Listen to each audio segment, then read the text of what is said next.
ASMR en étant dans son lit en fait. Voilà. Donc vous retrouvez la teinture astrologie qui est présente dans plein de vidéos. Ce que vous voyez derrière moi, c'est le cadre de lit. Voilà, alors je vous avoue, c'est hyper pas pratique. Pourquoi? Parce que j'ai mon trépied qui tient sur mon drap, j'ai ma lampe juste à côté là qui est complètement en biais et le micro tient grâce à mon oreiller et je le tiens avec les mains. Donc aujourd'hui on se retrouve dans une vidéo blabla, la troisième. Je les ai intitulées On parle de ta ta ta ta ta. Et aujourd'hui, attention les amis, ça va pas être un sujet très fun, très rose. On va parler de la dépression. Comme d'habitude, je vais parler toujours de mon point de vue à moi et de ce que j'ai pu aussi avoir comme point de vue de mon entourage, etc. Mais je sais que la dépression, ça touche énormément de personnes. Et de plus en plus, en fait, aujourd'hui, on est de plus en plus confronté à la dépression ou à une personne qui est dépressive. J'aimerais aussi que le distinguo entre la déprime et la dépression se fasse. Là, aujourd'hui, je vais vraiment vous parler du syndrome dépressif, de la maladie mentale, la dépression, et pas de l'état émotionnel, la déprime. Bien sûr qu'une déprime peut conduire à la dépression et que quand on est en dépression, on déprime. Mais c'est pas du tout pareil. La dépression, c'est vraiment une maladie mentale très répandue. C'est horrible à dire, mais c'est très répandu. Et de plus en plus chez les jeunes. Et ce que j'ai envie de partager avec vous aujourd'hui, c'est que la dépression, en fait, elle affecte tout. C'est comme une copine qui est tout le temps là à côté de vous, genre qui vous lâche pas d'une semelle et qui vous empêche de faire plein de trucs. Genre vraiment une copine, genre un pote qui vous tient toujours en mode non, non, non, non, viens, reste là. Voilà. Donc pour parler de moi, la dépression c'est un sujet qui m'a touchée de très très près. D'abord en fait dans mon entourage, moi je la connaissais parce que autour de moi, familial, il y a des dépressions.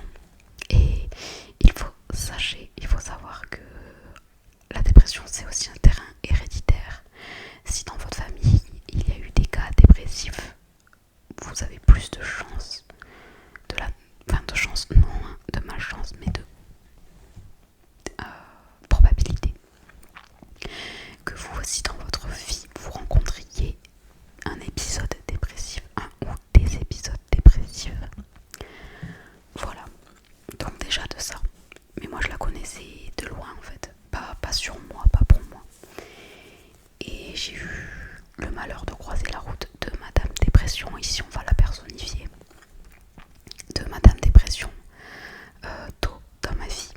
Mais mon premier épisode dépressif était très tôt dans ma vie, j'étais encore adolescente.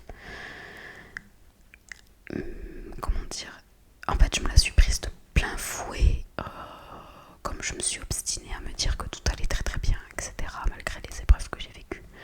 Je me disais mais non, écoute, c'est parce que tu vois pas assez le soleil l'hiver, c'est rien de plus. Et en fait c'était mon premier épisode dépressif. Voilà, parce que la dépression elle peut durer longtemps de manière monotone.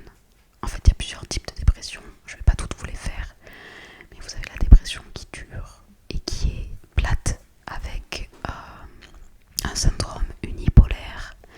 Vous avez la dépression qui vous fait connaître des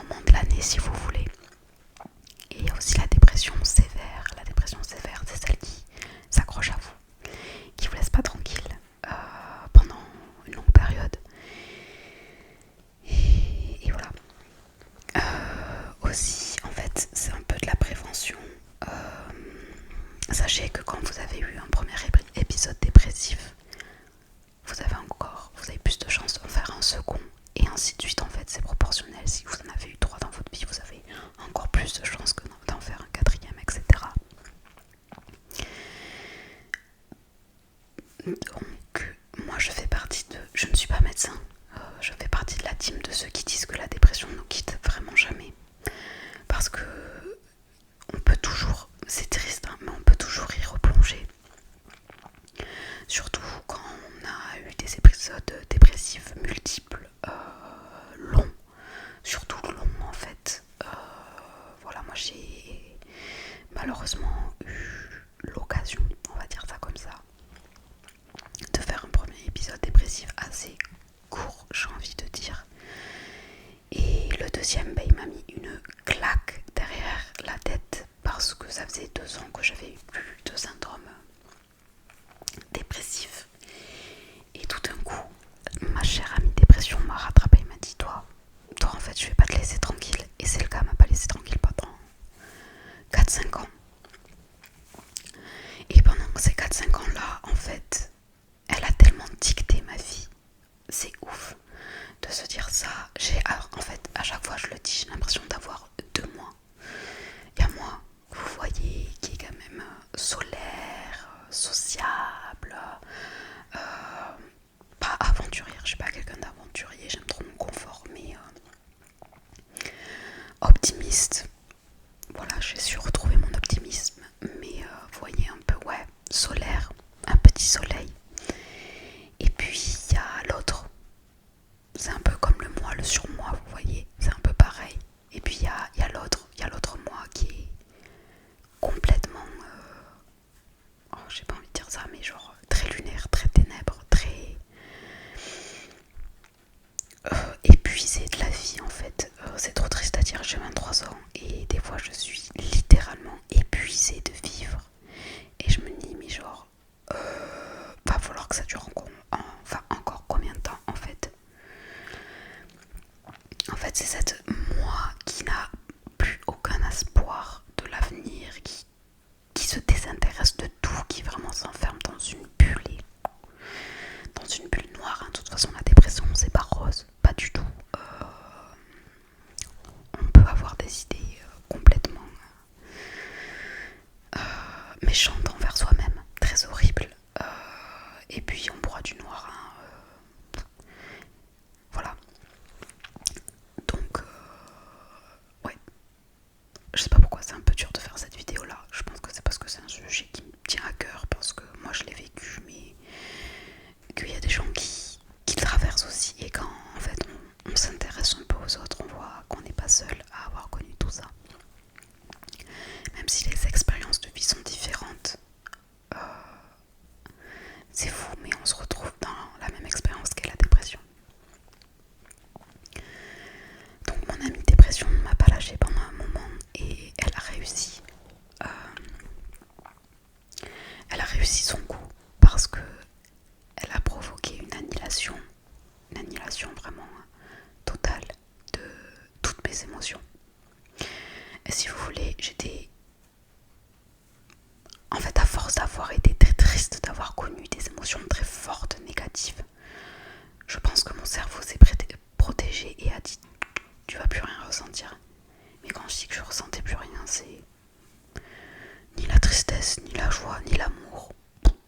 Enfin, voilà, j'étais en mode genre c'est pas du je m'en foutisme, mais c'est plutôt du je peux pas le ressentir. Je peux pas le ressentir parce qu'aujourd'hui je suis pas dans la capacité j'ai oublié de ressentir, je ne sais plus comment émotionner, même si c'est pas un verbe qui existe. Je savais même plus ce que c'était vraiment la joie. Tout était très très monotone, très fade, très plat. Plus d'empathie. J'étais devenue quasiment apathique parce que je me disais que si en plus là j'étais empathique, comme je suis une éponge hypersensible, j'allais et me taper mes problèmes et me taper ceux des autres. Donc je suis devenue apathique. Et pourtant c'est le défaut que je déteste le plus avec l'égoïsme.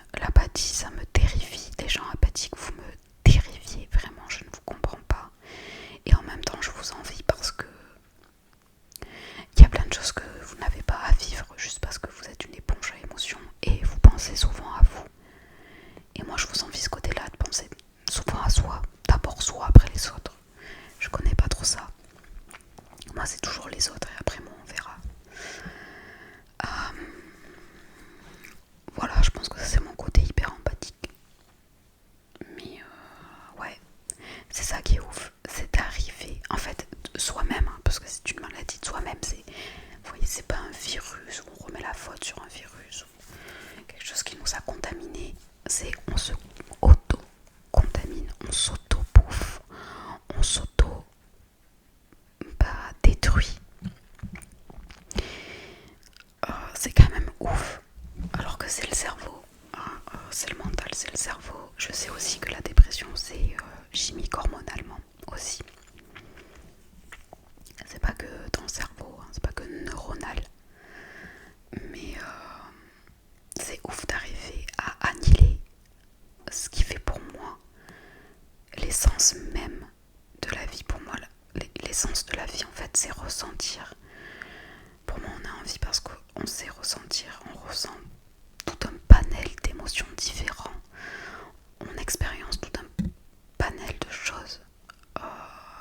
Enfin voilà, c'est pour moi vivre c'est, je sais pas, c'est divers et varié, j'ai envie de dire, parce que je sais pas, on traverse plein de choses, on voit plein de choses, on apprend plein de choses, on découvre du monde, enfin voilà, et c'est cette annihilation de cette envie-là qui est horrible et des émotions qui conduit à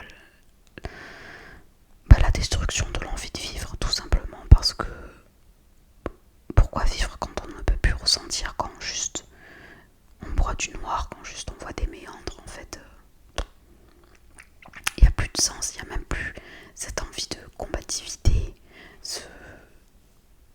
je sais pas, cette détermination, cette petite chose qui nous porte, cette graine qui nous motive et pour laquelle on essaye de se battre, de donner les moyens. Elle y est même pas. Et tous les jours se ressemblent. Je trouve ça très, très horrible en fait, cette division de moi-même. Aujourd'hui je peux en parler parce que je ne suis plus cette personne, je ne suis plus aujourd'hui en état dépressif, je ne suis plus en dépression. Donc j'ai le recul nécessaire pour m'analyser, faire une introspection de comment j'étais, etc. Mais sur le moment là, je me disais pas qu'il y avait deux personnes. J'en voyais qu'une et c'était celle qui était au bord du gouffre. Et puis ce qui est assez fou, c'est que j'étais tellement mal que je n'osais même pas demander de l'aide. Je me disais que j'étais un peu un cas désespéré. Et puis à quoi ça servait d'en parler, d'aller mieux, parce que est-ce que ça valait tant la peine que ça d'aller mieux? Est-ce que j'étais pas bien dans ce mal-là? Est-ce que à force on se complaît pas dans cette douleur? Franchement je sais pas, je me dis que oui, il y avait une part de moi qui était plutôt bien dans cette position là parce qu'elle ne s'autorisait plus à ressentir et qu'elle pouvait juste regarder sa vie défiler sans être l'actrice, sans avoir les manettes. Et puis cette année, parce que l'année dernière c'était très très très très très difficile, il y a beaucoup de choses qui se sont mélangées à ça et la dépression elle a pris une encore plus grosse part de moi. Mais vraiment, il restait un tout petit moi intérieur, tout petit. Et tout le reste, c'était comme une grande gueule toute noire qui me mangeait et avait déjà tout mangé. Et il restait juste un tout petit moi recroquevillé en mode qui pleure. Ouais. Ce que j'aime trop aussi, c'est dire qu'il y a plusieurs Eva, parce qu'il y a plusieurs versions de moi-même qui ont existé et toutes ces versions-là persistent à exister aujourd'hui. Voilà, je ne sais pas si vous voyez ce que je veux dire. Il y a des gens qui disent oui, il y a mon enfant intérieur, il y a mon mini-moi, etc. Je suis d'accord, mais moi il y a pareil, en fait il y a la Eva de 12 ans, il y a la Eva de 14 ans, il y a la Eva aux cheveux roux, il y a la Eva aux cheveux rouges, la Eva à franges, la dark Eva, la Eva au gros eyeliner, il y a la Eva make-up fairy, enfin, vous voyez, je dis des exemples comme ça, mais des périodes de moi. Ouais, voilà.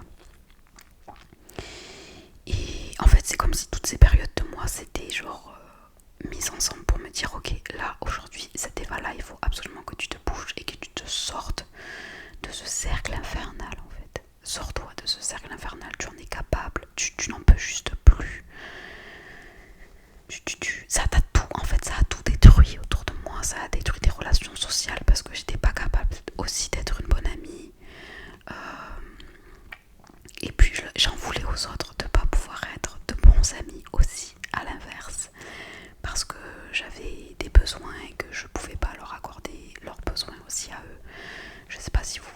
c'est vrai que la dépression, déjà ça vous engouffre vous, mais ça balaye. Ça fait vraiment une tempête dans vos amitiés, dans vos relations proches, même avec vos partenaires amoureux de vie. Hop, ça balaye.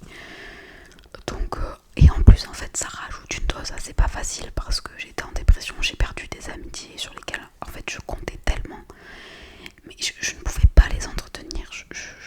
Il n'y avait aucune clémence en fait, aucune tolérance, c'était pas possible parce que si ça sortait de ce que moi j'attendais, en fait c'était horrible, genre j'en pleurais parce que on me comprenait pas, je comprenais pas les autres, je comprenais même pas pourquoi je pleurais en fait autant.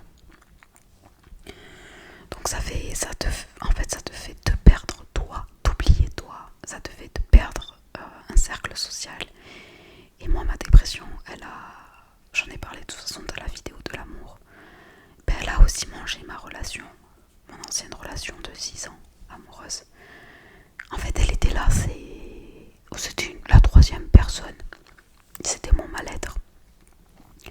Je me trimballais, en fait si tu sortais avec moi, et mon mal-être, on était deux.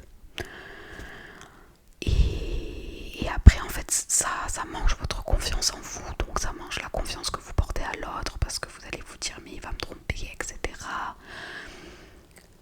Il y a des fois où vous l'avez pas parce que vous n'y arrivez pas, il faut aussi en parler de ça, il faut pas être complexé. Oui, quand on est en dépression les gars, en fait il y a pire que ne pas pouvoir se doucher pendant une semaine. Si on n'arrive pas à sortir de notre lit ou à se doucher, c'est parce que on est tellement mal que ça nous coûte. En fait c'est ça. Moi j'ai toujours vu ma dépression comme si j'avais des billets, comme si j'avais des tickets, et une action ça me coûtait tant. C'est vrai que j'ai eu la chance d'être épargnée par rapport à l'hygiène, parce que je pense que je suis hyper maniaque sur ça. En fait pour moi tout était ticketable. Aller faire les courses, ça me coûte combien de tickets aujourd'hui? Ah ouais non. De passer du temps avec mon partenaire, ça me coûte combien de tickets? Ah ouais non. 3, voir mes potes, ça me coûte combien de tickets? Ah non, là ça va pas être possible parce que je suis vraiment à court de tickets. Parce que aujourd'hui j'ai dû aller soit travailler, parce que j'ai toujours travaillé même en étant dépressive, et c'est deux choses qui sont très dures à allier, surtout quand vous êtes en dépression sévère et qu'elle est là depuis un moment. Je rebondis toujours d'un sujet à l'autre, mais vous êtes fatigué de la vie, fatigué de vos journées, mais c'est impossible d'aller dormir. C'est ça aussi qu'elle m'a pris la dépression, c'est le repos. J'étais fatiguée, j'étais au bout, mais au bout mentalement. En fait, c'est pas une fatigue physique, c'est une fatigue mentale qui vous absorbe, et pourtant, je ne pouvais pas fermer l'œil de la nuit parce que les pensées en boucle, en boucle, en boucle, en boucle. Et du coup, j'avais juste l'impression de fermer les yeux et de les ouvrir, de passer toutes mes nuits comme ça. Et quand j'arrivais à trouver le sommeil, parce que voilà, moi ma dépression elle a duré longtemps, etc. Mais elle m'a fait vivre des périodes d'insomnie, donc où je dors très peu et très très mal, et des périodes d'hypersomnie où si j'ai pas entre 10 et 12 heures de sommeil, je suis au bout de ma vie, comme si j'avais dormi que 2 heures. Vraiment, je suis déphasée, mais lattée au bout de ma vie. Waouh! Et en fait, je les enchaîne ces périodes-là. Mais c'est toujours le cas aujourd'hui, parce que j'ai toujours des problèmes de sommeil et je sais pas si un jour je vais réussir à les régler. Je vous avoue que c'est une grande question et que le sommeil est devenu pour moi ça a été un moment de terreur. Aujourd'hui ça va mieux, mais c'était terrifiant de me mettre au lit, de me dire allez il faut que tu dormes, allez il faut que tu dormes, et tu n'y arrives pas, et tu vois les heures passer, et tu tournes dans ton lit et t'es en mode mais purée, et chaque jour c'est un cauchemar de se dire allez je vais dormir et de pas réussir à dormir, alors que j'ai essayé de créer des routines, ça fait 9 ans, quelque chose comme ça, que j'écoute de l'ASMR, mais même les vidéos ASMR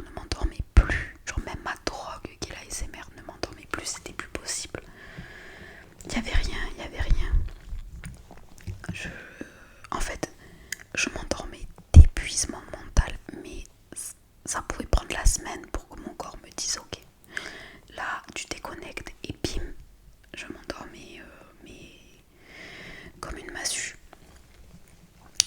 Voilà, et en plus, mes épisodes dépressifs, je sais pas si c'est vraiment corrélé. Après, j'ai toujours été très sensible, je ne suis pas diagnostiquée hypersensible, même si je pense l'être et je ne suis pas la seule. Il y a un professionnel de santé qui pense que je le suis aussi. Mais ça a joué un rôle sur mon hypersensibilité et je suis devenue hypersensible au bruit. Voilà, donc c'était une torture d'aller dormir et c'était une torture s'il y avait du bruit. Donc j'ai commencé à mettre des bouchons d'oreille et il fallait absolument que j'entende rien. Vraiment, vous avez les bouchons d'oreille genre avec les décibels max. Je me disais ok, là j'entends que ma circulation sanguine, je peux dormir. Un moindre rayon de lumière, ça me réveille. Je peux pas, ça m'énerve. Donc en fait il y a tout ça aussi qui s'est rajouté au rituel d'aller dormir. Et ça me donne envie en fait de rebondir sur le fait que, parce que je veux pas trop que cette vidéo soit moralisatrice, ou vers la morale, ou celle qui, voilà. Mais depuis, on est quoi, on est en juillet, depuis le mois de mars, je suis fière de dire que je ne suis plus dans mon épisode dépressif. Yay. J'ai accepté de me faire aider et d'avoir une béquille au quotidien dans ma vie. Et ça va tellement mieux et c'est bête, mais des fois j'ai l'impression d'être un enfant qui redécouvre la vie parce que j'ai des émotions qui sont revenues, notamment la joie, rire, apprécier les moments simples, mais aussi la tristesse. Elle m'a fait manquer, ça m'a fait manquer de... C'est bête, mais c'est... En fait, toutes les émotions qu'on peut ressentir m'ont manqué.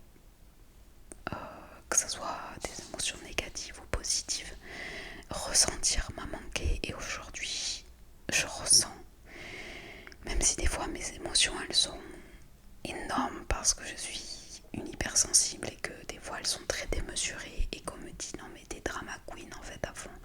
Non, je suis pas drama queen, moi je fais les choses comme ça. Et si t'es pas content, bah c'est pas mon problème. Voilà, tout simplement. Mais oui. Et c'est ouf. Franchement, je vous le dis, je pensais pas un jour pouvoir dire ça, qu'aujourd'hui ça va beaucoup, beaucoup, beaucoup mieux. Mais ça se réinstalle petit à petit, tout s'est pas fait d'un coup. D'abord, j'ai trouvé un travail qui m'a aidé. C'est ouf, hein, j'aurais jamais pensé dire un jour que c'est le travail qui m'a aidé à sortir de cet état-là, mais c'est vraiment mon travail qui m'a aidé. Petit à petit à reprendre confiance en moi, à retrouver ma créativité, à renouer des liens sociaux, à prendre les choses avec plus de recul, à grandir tout simplement. J'arrive à planifier des trucs spontanés. J'ai arrêté d'annuler genre à la dernière minute parce que ça a été un vrai vice. J'étais en mode ouais trop bien, à la dernière minute j'étais en mode non en fait pas possible. Mais parce que je vous ai dit c'était des tickets, ça me coûtait trop et je savais que j'allais être un poids et etc. Parce que c'est vrai que en fait on a toujours peur d'être un poids. Enfin moi ça a toujours été la chose. Vous voyez, je pense à l'autre, je me dis mais purée, mais pourquoi tu traînes avec moi en fait? Je t'apporte rien, je suis pas fun quoi. Pas fun, pas intéressante, je m'intéresse à plus grand chose. C'est vraiment l'annihilation de tout, hein. J'ai perdu tous mes hobbies, j'aimais plus rien hein, en fait, mis à part scroller des heures sur TikTok ou sur les réseaux sociaux en général. Bah, je m'intéressais à plus rien et j'avais envie de plus rien faire. Donc aujourd'hui tout ça, ça se remet petit à petit. C'est ça,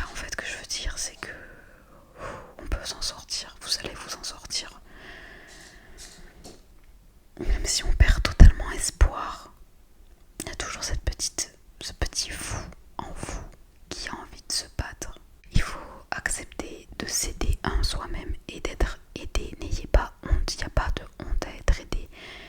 Ça fait pas vous une personne faible. Je sais que c'est souvent ce qu'on ressent. On se dit mais en fait je suis trop nulle, pourquoi j'y arrive pas par moi-même en fait. Et on s'énerve, etc. Et du coup on repousse l'autre parce qu'on n'a pas envie de montrer nos faiblesses et à quel point on peut être triste, à quel point on peut être touché, le mal qu'on traverse, etc. Mais vraiment, parlez-en, parlez-en parce que ça aide. Entourez-vous de personnes qui vous aiment pour ce que vous êtes et qui, même si à l'heure d'aujourd'hui vous êtes une personne pas fun, qui restent là pour vous. Moi, j'ai des amis qui sont restés, qui m'ont connue en dépression et qui me connaissent aujourd'hui et elles sont toujours là. Et elles étaient là pour m'épauler. Donc je leur dis un très grand merci, je suis très reconnaissante de ne pas être partie et d'avoir su me